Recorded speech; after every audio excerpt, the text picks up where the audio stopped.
Welcome, and thank you for joining me for this workshop. This is the 7 business skills every music teacher needs to have to create and grow a thriving music program. And I am Elisa Janson Jones, here to walk you through these 7 business skills.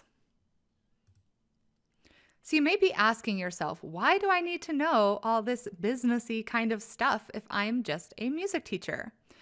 Well, look at it this way. We call it advocacy, but the business world calls it public relations. We call it recruitment, but the business world calls it sales. We call it inventory management. The business world calls it purchasing and supply chain. It doesn't stop there, where the crossover continues into marketing, research and development. We do that through curriculum planning and activities and lessons. We have to deal with human resources, whether we have a student leadership council or we have staff that we have to manage. We have to deal with communications, including emails and social media. We have to do a lot of our own graphic design. We often have to build our own website even and have that in our tool belt. We're going to talk more about a lot of these. And of course, social media management as well.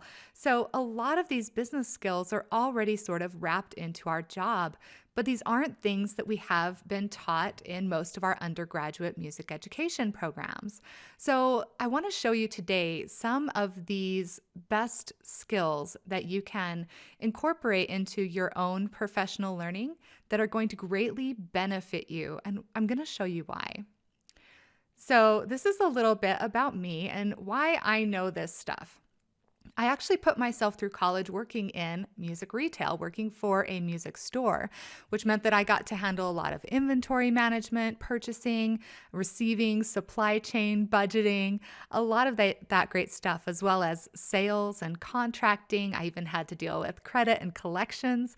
So I started really young in the whole business thing. But then I opened a brand new school and got to apply a lot of those business skills. And I was able to actually triple the size of my band and orchestra program. So we actually had to hire another teacher, which was pretty exciting.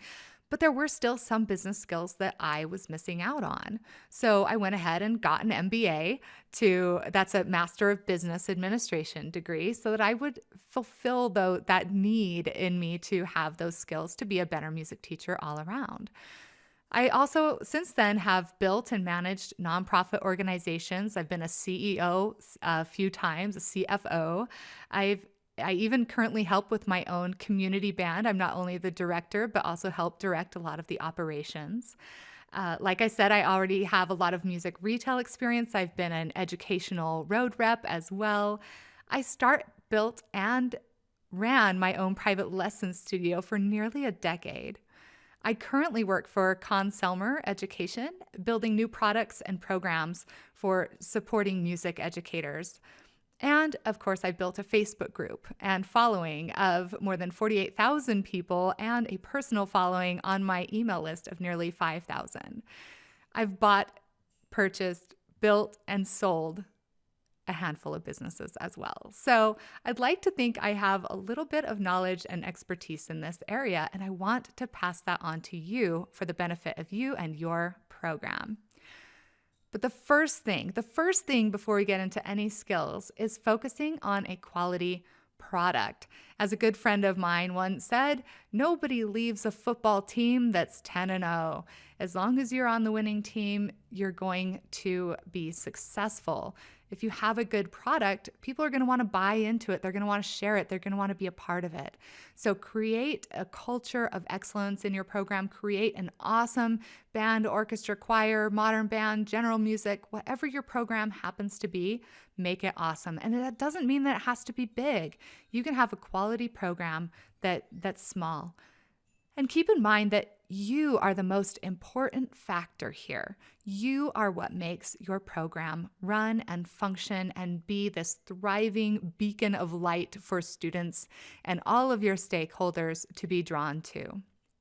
I want to show you, this is a band in American Fork, Utah, actually. And I want to take a look here at their webpage because I want to give you kind of a really solid vision of what it can be like. So this is a really robust program, but it's in a pretty rural, smaller-ish kind of town between the Salt Lake Valley and the Utah Valley. But you see right here on their homepage, they've got some great videos. The kids are interacting. Their very first thing is what we call a call to action, which is for fundraising efforts, okay? So they've got a whole section on, they've got sponsors, they've got news, they've got highlights and history. They have a wonderful following on social media too, not only of their band alumni, but a lot of their band parents and community members. This is a community program that brings together the entire town, and they are funded similar to the football team. They travel to the Rose Parade. They've gone to BOA Grand Nationals. Do you think this program would ever be cut? If they asked for additional staff, do you think they would get it? I think that they're pretty solid. So keep that in mind, that it can be done at any level and where you are. So let's talk about these business skills that you can incorporate into your own learning and your own practice that will help you build that sort of dream program for you and your students and all of your stakeholders in your community. We're going to start with how to actually build your brand. And there is sort of a technique to that. We're going to talk about building your audience, which is slightly different than building your brand. Your brand is what draws and drives your audience. We're going to give you some tips on how to actually sell, how to be an effective salesperson. And if you feel like you're a little more of an introvert and you're like, ooh, sales are kind of icky, I'm going to show you that it's actually more teaching than selling.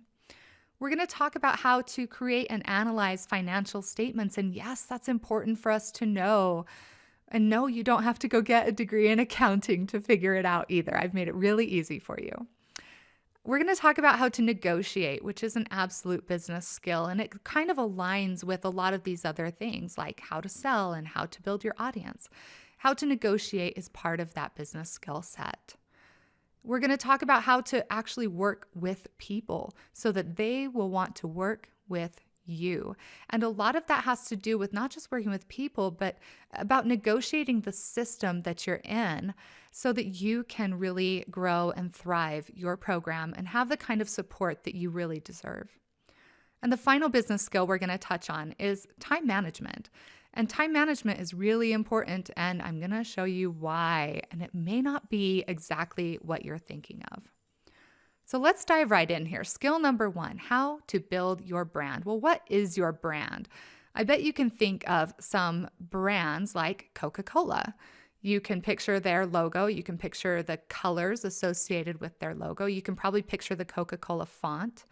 Think of Harry Potter.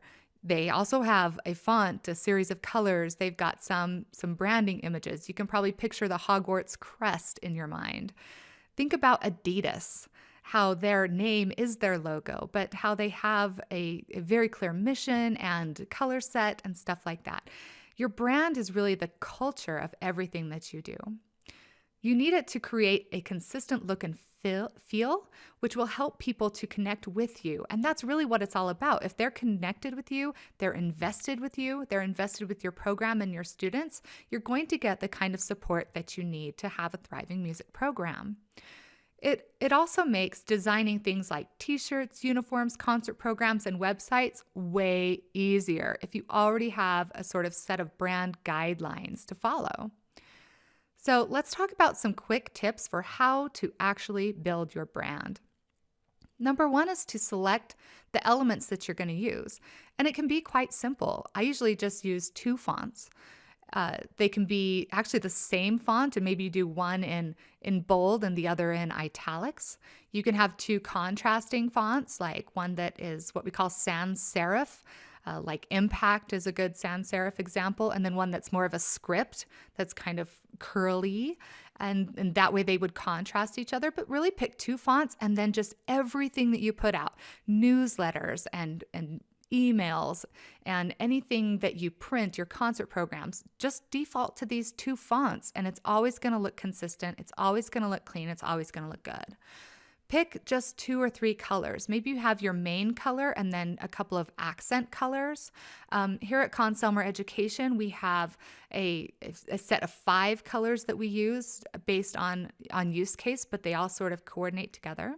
And you can actually do a really easy Google search just on like color sets or branding colors, and they can give you a set of colors that actually match and look really good together. So you don't even have to think about it and decide and test things out. Let people do that for you.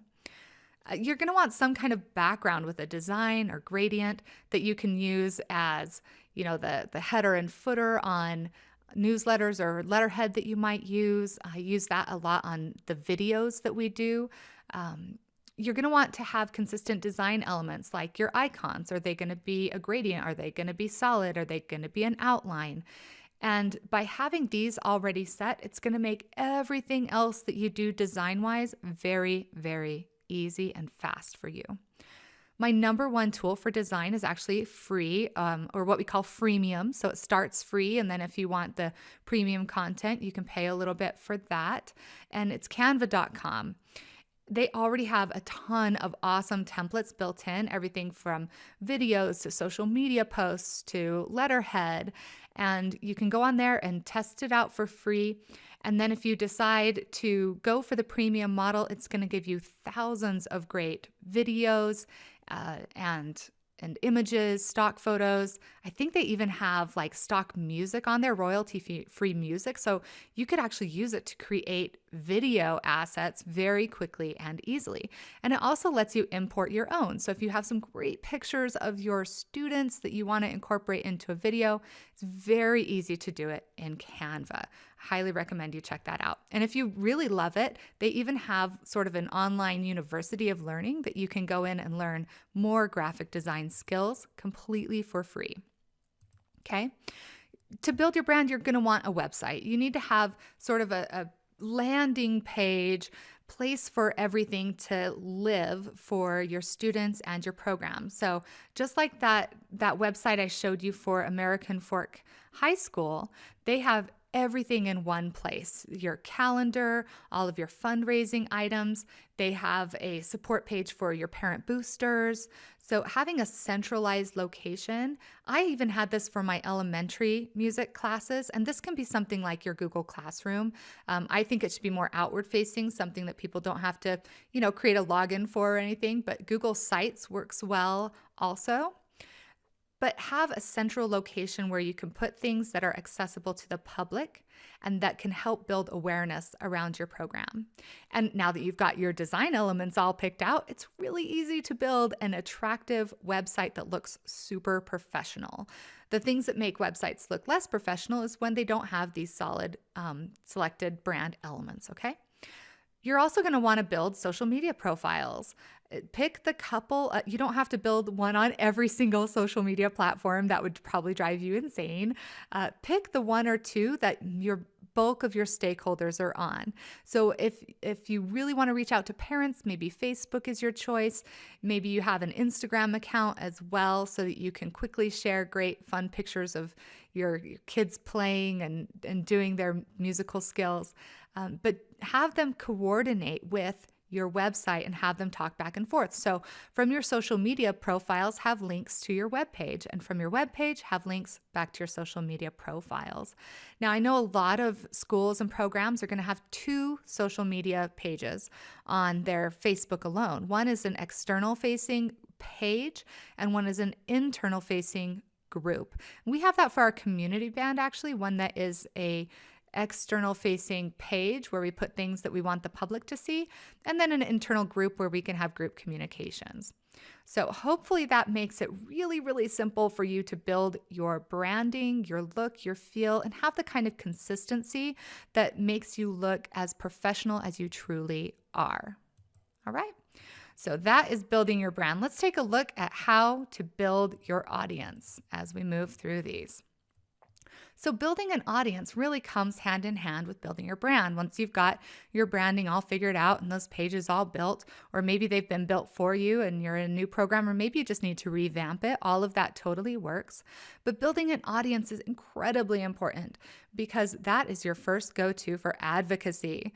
If you're looking at your program funding being cut, or maybe they're going to cut down your schedule and take you from full time to half time, if you have a proper plan for advocacy by having a strong audience base, that will never happen to you because you can just turn to your audience and say, hey, they are thinking about cutting half of the music classes. Maybe would you guys want to email the people in charge and let them know maybe that's not super cool?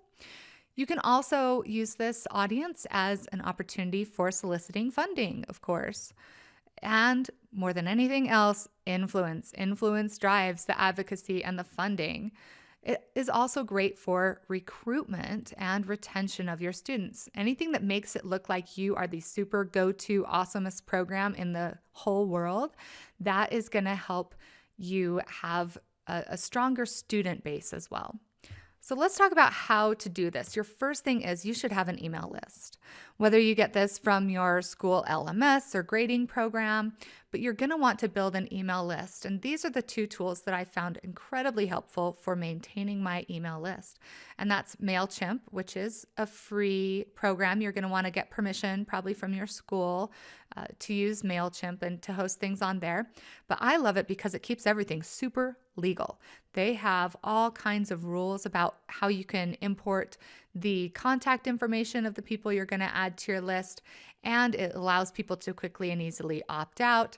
It's a really solid way to maintain your email list. It's also going to warn you when people's emails no longer work or they bounce.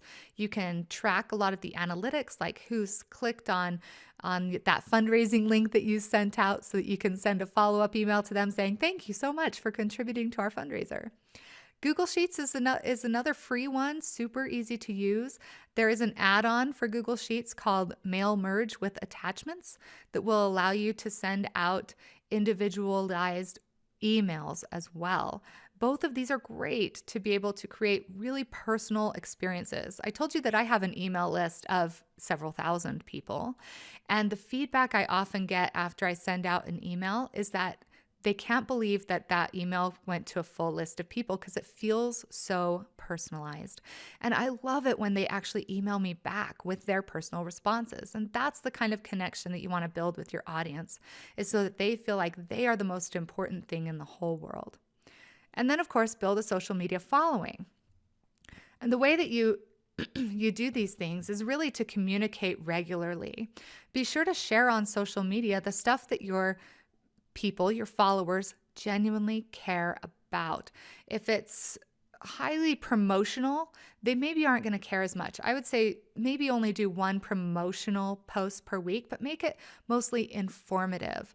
Think about inspiring them and motivating them and helping them be really activated. And don't be afraid to share things outside of your organization. Wonderful advocacy articles or videos about the importance of music education. I would recommend even including a post once a week that's just funny, that's fun and full of frivolity and pretty chill. Okay, that's how you build a community. And then, of course, communicate regularly. The final thing here in building an audience is to write and send press releases.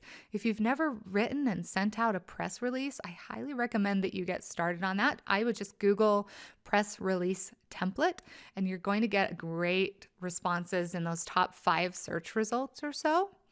And you send these out to all of the media organizations. So let's say that you have a concert coming up on December 16th.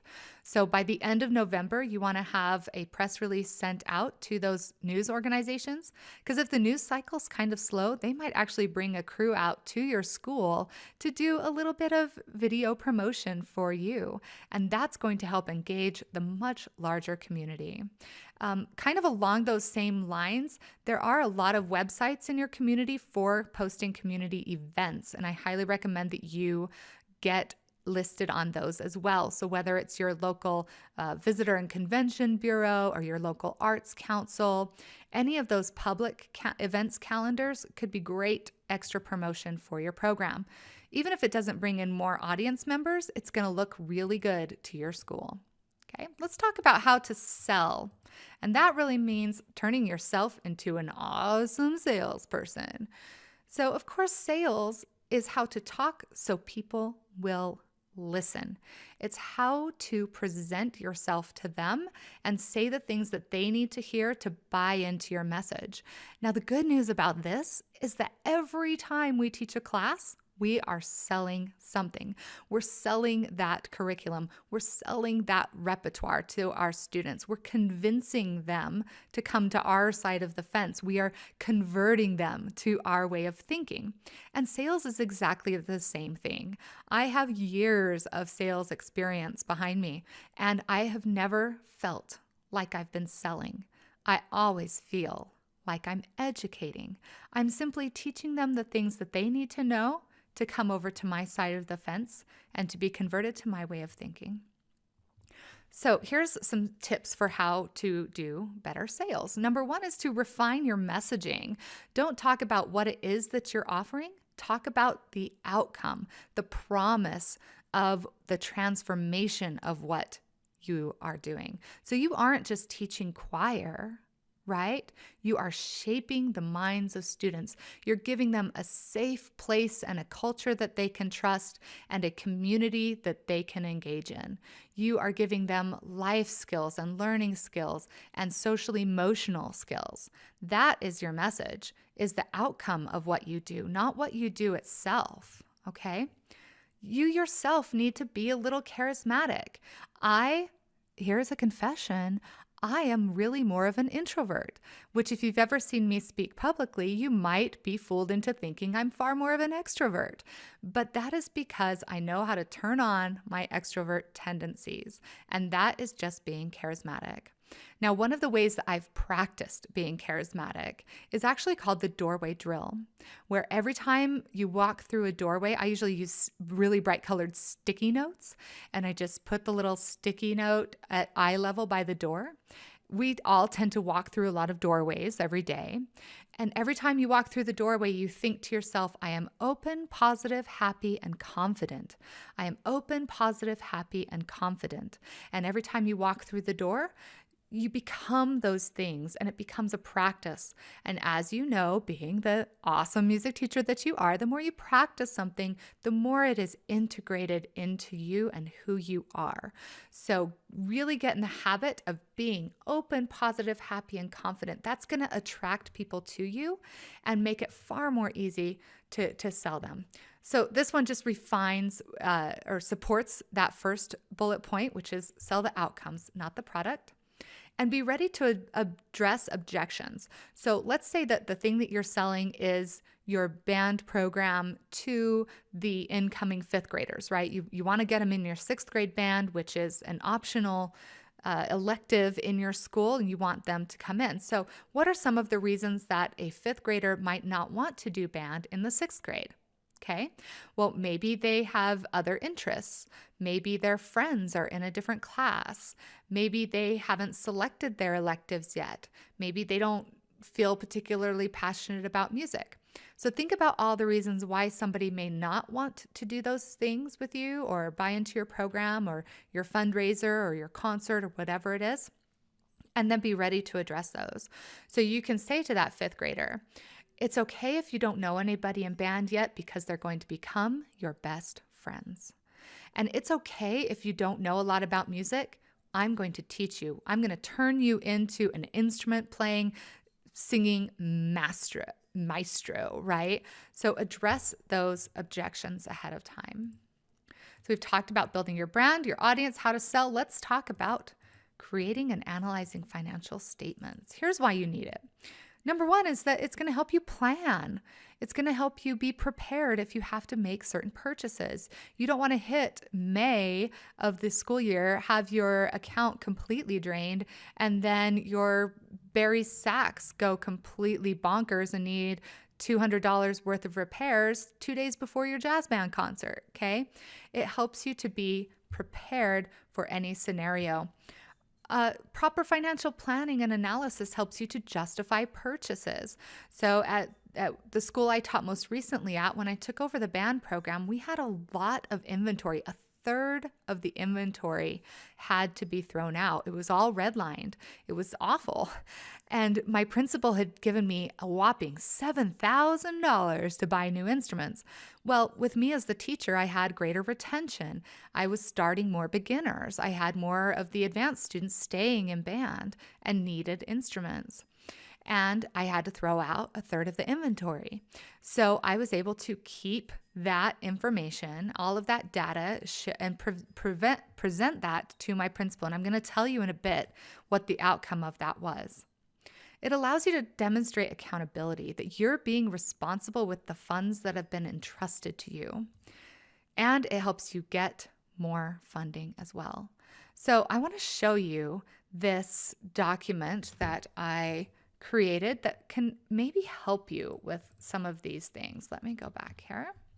So I created this document to help you do all of this in one spot. So if you can't afford something like charms, you might check into Conn-Selmer.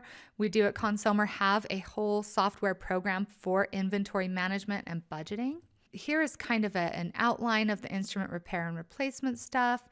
Here's a sample student enrollment sheet, and I've already got it all set up for you, so you can just add the fields that you want.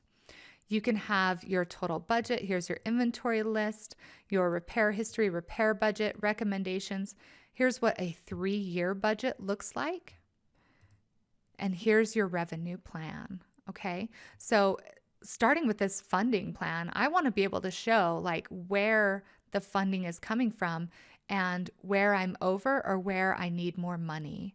And that helps me plan. So if I'm going to run a fundraiser, if I'm going to write a grant, I can justify what that fundraiser is for, what the grant is for, really pinpoint it and say, look, I need this money for these specific things. And that helps create that really powerful, impactful message that we talked about when we were talking about sales. Okay, so getting all of this data together is really important. Finding out a profit and loss statement, that shows the revenue that you're going to generate balanced against the expenses that you're going to anticipate.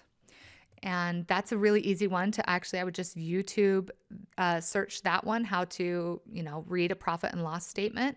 That's something that your school secretary or business manager might already have and be able to print for you. A statement of activities is kind of similar. It is a little more detail of the actual things that you're spending money on or accumulating money for. And then, of course, a budget. And this is a really good one that, and by the way, I've got all of these resources for you at musicedmentor.com/business-skills, okay? musicedmentor.com/business-skills. And on there, you'll see a budget where you say, here's about what I think I'm going to spend.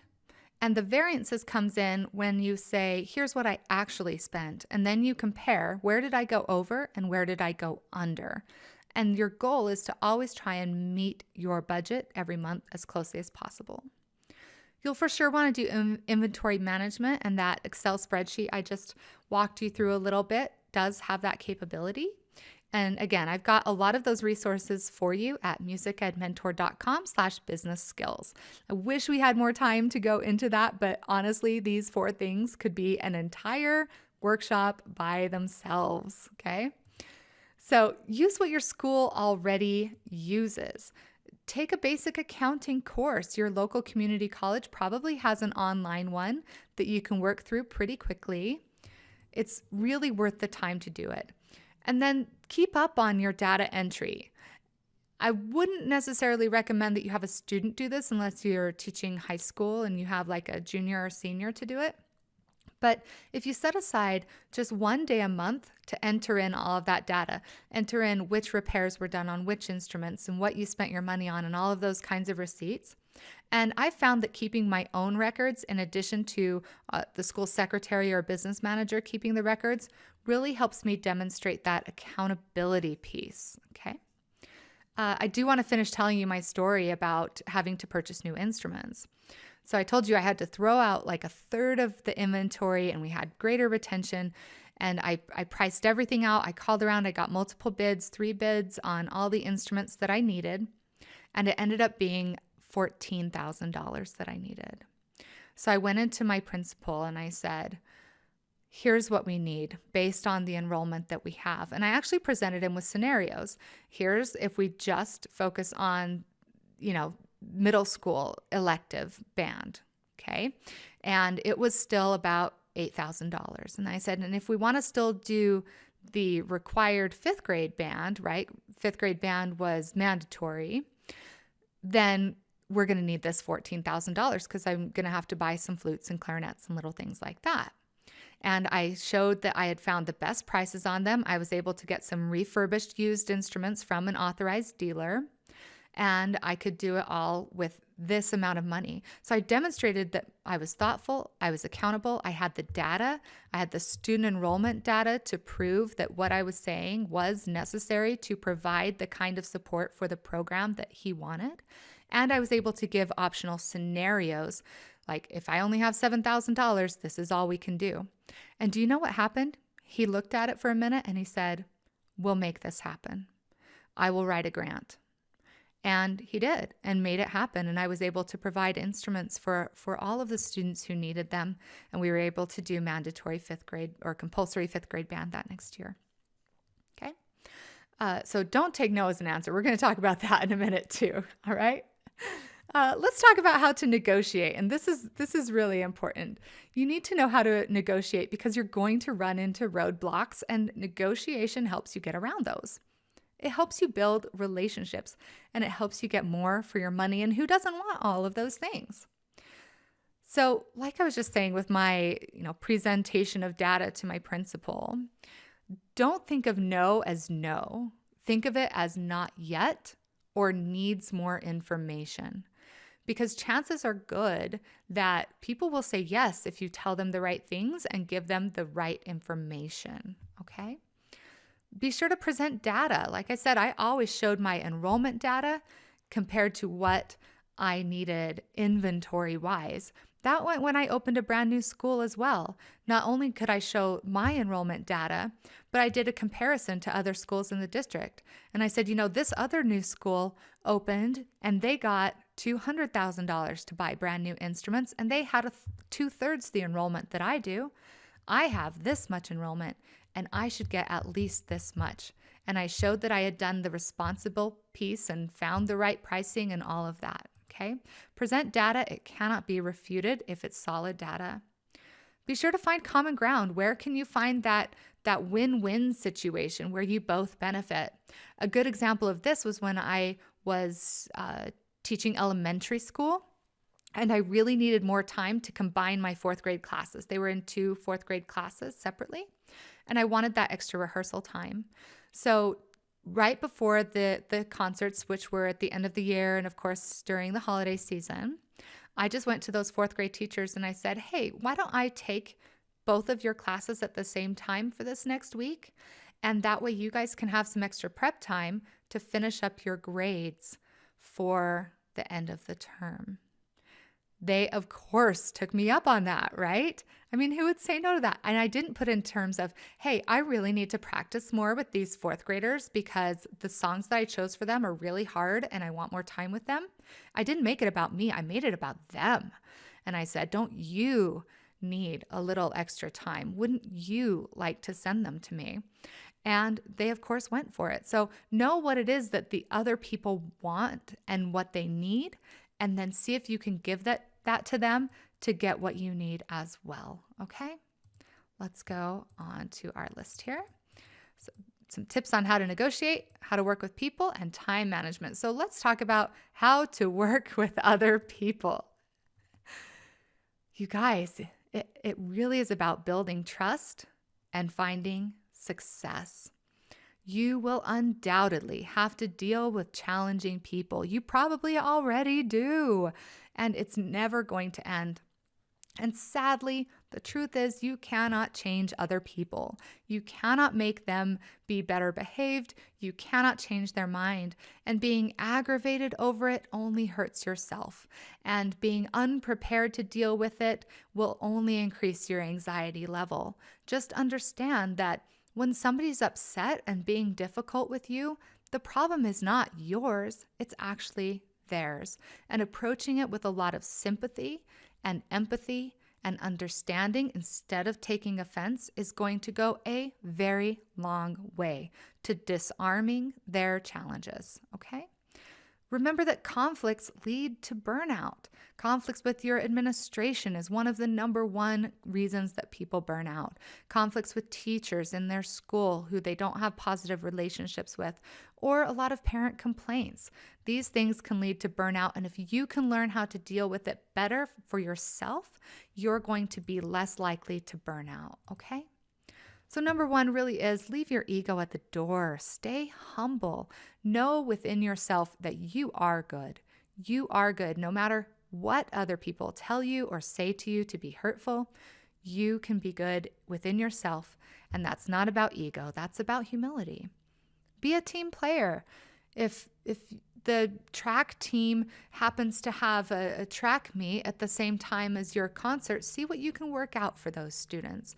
Don't say, well, mine's a curricular thing and yours is extracurricular. Understand that if they're in track, the students care about it. And you need to care about it too, because we should care about our students, right? So be a team player and don't feel like, even if you do feel like your thing is more important than somebody else's thing, understand that it's important to them or they wouldn't be doing it. So put yourself in their place. Understand that they may be coming from a situation that you don't understand, and they may be projecting a lot of anger or upset on you when it really has nothing to do with you. That, especially with students, if you're having to deal with a challenging student, chances are good if they're causing trouble with you or misbehaving with you, that might actually mean that they trust you. They know that you are going to help them and not lash out at them. So I always look at that as a compliment if a student is acting up. I know that sounds so counterintuitive, but I look at it like, you know what? Emotionally, this student trusts me and they know that I will not be lashing out at them in a negative way. And so I don't. More than anything, be grateful. Be grateful, even if you don't feel it. If you say it, you will end up feeling it. And people appreciate gratitude. We don't express it enough. Be the first to offer collaboration. So we got a new art teacher at my school, and I could tell that she was a little bit shy and not necessarily knowing how to engage in the community. And so I said, how can we collaborate? How can I support you? Are there any events that you would like to do alongside one of our music programs maybe? And she totally came up with this whole idea of doing an art show and concert together. And it was a great idea. So be the first to offer to collaborate. And be sure to ask instead of tell. Be a good listener and ask questions. Usually if you ask the right questions, you can lead them into the kind of mindset that you want. So if you're dealing with somebody who's difficult, say, I'm sorry that you feel that way. What other questions do you have? Or what are some of your other concerns? By asking instead of telling, you're showing that you care, and it's a very fast way of disarming people and shows that they can trust you. Don't be afraid to over-communicate, especially in your regular communications on your social media and email lists. All right. So we've covered all of that. Let's talk about one of the most important ones, because you aren't going to be able to do any of these other things without this one. Okay. You're not going to have time to do your data management and your financial statements if you don't have time. You're not going to have time to build the website. You're not going to have time to deal with your social media. You're not going to have any of that to be able to reap all of these other benefits that we've talked about if you don't have good time management yourself. This is important for work-life balance too, and is going to help prevent any sort of feelings of overwhelm, anxiety, or burnout. You're going to find that if you manage your time properly, you're going to be highly productive and get more done and feel more successful at the end of every day. Like I said, you're going to be able to conquer overwhelm and anxiety and stress. Really, time management is so essential. And yes, it is a business skill. So the number one thing is really know your priorities. I will tell you, many people ask me, how do you get everything done? And the true answer is I don't. I get the important stuff done. And if it's not important, it doesn't end up getting done. That's just kind of how it works. So know your priorities and get those done first and let other things go. Take care of yourself as your first priority. Your wellness has to come first, or again, none of those other things can happen. It's hard to get up on a podium or dance around a classroom if you're feeling unwell mentally, physically, emotionally, or spiritually. So take care of yourself and be like ruthless about your self-care. Genuinely protect yourself. Don't be afraid to say no to new projects, to new additions, to new opportunities, which may seem amazing. Don't be afraid to say no. Protect yourself. And also understand that saying no is not a bad thing. It can actually provide opportunities for people to seek elsewhere. One time I was asked to be the leader of a community roadshow to direct this whole, sort of musical experience. Well, I had just found out that I was pregnant and I was not feeling well and I had just had a miscarriage. So I didn't want to risk this one with a bunch of stress. So I said, thank you for the opportunity. I am truly honored that you would think of me. But I need to protect my health right now, and I don't feel like I can take on any new projects. And they went and were able to find somebody else who was available and who did an amazing job, and I was able to celebrate those successes with them. One of my biggest tips for time management, efficiency, and productivity is to plan your day the night before. If you find that you're having trouble sleeping, you're waking up in the night thinking, oh, I've got all this stuff to do, I don't know what to do, plan your day the night before. And that is going to help you establish your routine, lay out your entire schedule. You're going to know what to expect throughout the day, and you can manage your time far more efficiently if you know what you have planned. And be okay with an incomplete to-do list. You don't have to get everything done. You have permission to set aside some of the less important things to focus on the more important and urgent items in your life. So, quick review. The first step that you need, the first thing is to have an amazing, successful music program full of students who love it. So build that culture, build that quality, and create something outstanding for your students. That's where it should always start, is with your kiddos. Without that, it doesn't matter how much you advocate or recruit. Administrators, community members, stakeholders, students, they will support successful programs. Demonstrate that success by having awesome performances, engaged students, and happy coworkers. Really, you can do this. We've talked about how to build your brand, build your audience, how to sell, how to deal with financial statements and data, how to negotiate, how to work with people, and finally, time management. Remember to go to this page where I've collected several resources for you, musicedmentor.com/business-skills. And if you'd like to learn more about me, you can just check out my online portfolio, elisajanson.com. It's been such a pleasure to share these business skills with you today, and I hope that you found this useful and that you will find these skills particularly useful. My recommendation as next steps for you is to pick just one of these 7 skills to practice and implement in your own life. Start by challenging yourself to work on it for the first 7 days and then reassess. All right, my friends, have a wonderful rest of your day.